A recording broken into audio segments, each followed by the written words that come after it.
It's only clickbait if it's misleading, right? As I said when I launched it, my game music series is something I'd been thinking about for years. There are already video series on game music, a couple really good ones, but between reaction videos and musical theory and overlong trivia, I felt there was a place for a series about how games and their music elevate each other. What's our experience as gamers? It's like for my Necrodancer covers, no one was doing that and I felt someone ought to. I wanted to start out strong and ensure I had material to please everyone, so I waited until I had 10 videos ready to launch the series, which unequivocally flopped. Was this a bad strategy? Was I wrong to launch a new tangentially related series on an established channel? Now, I consider myself lucky as a content creator. My Necrodancer covers found their audience, with a couple of them becoming the holy grail of the YouTube algorithm: evergreen content. Such videos just keep circulating, accumulating views forever. Of course, later videos don't get nearly as many views, but that's fine. I do them for myself and for whoever's sticking around. My game music series, though, I thought could find a new audience, but look at some of those view counts. Mario 64 in particular hurt. I put all I could into it, really thinking it would resonate, but 1 week after release, people had spent less time watching it than I had making it. Then I tried chasing trends. I noticed Earthbound was re-releasing on the Switch, so I put aside my Outer Wilds video and quickly put together something on Earthbound.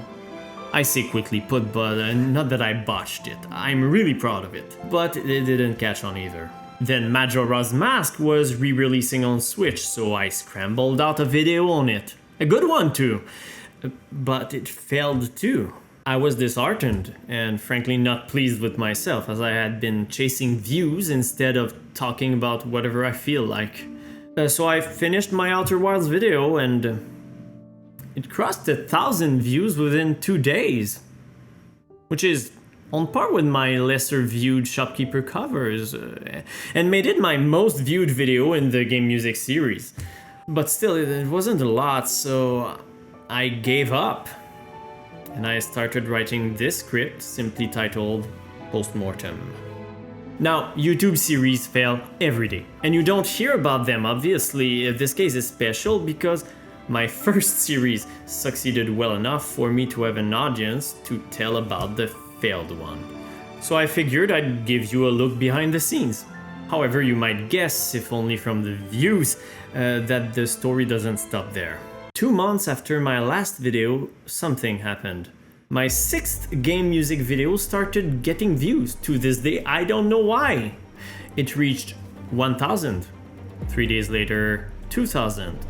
5 days after, 10,000. Now that's respectable.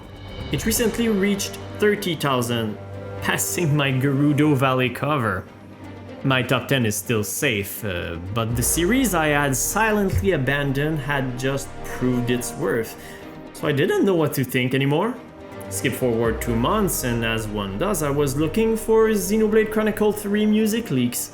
Now, my personal favorite Xenoblade track really is Time to Fight Binus' Shoulder, and I had previously planned to make a video on how it feels like it keeps moving up in pitch, but completes its loop nonetheless. So when a new version of my favorite track was leaked, the time had come.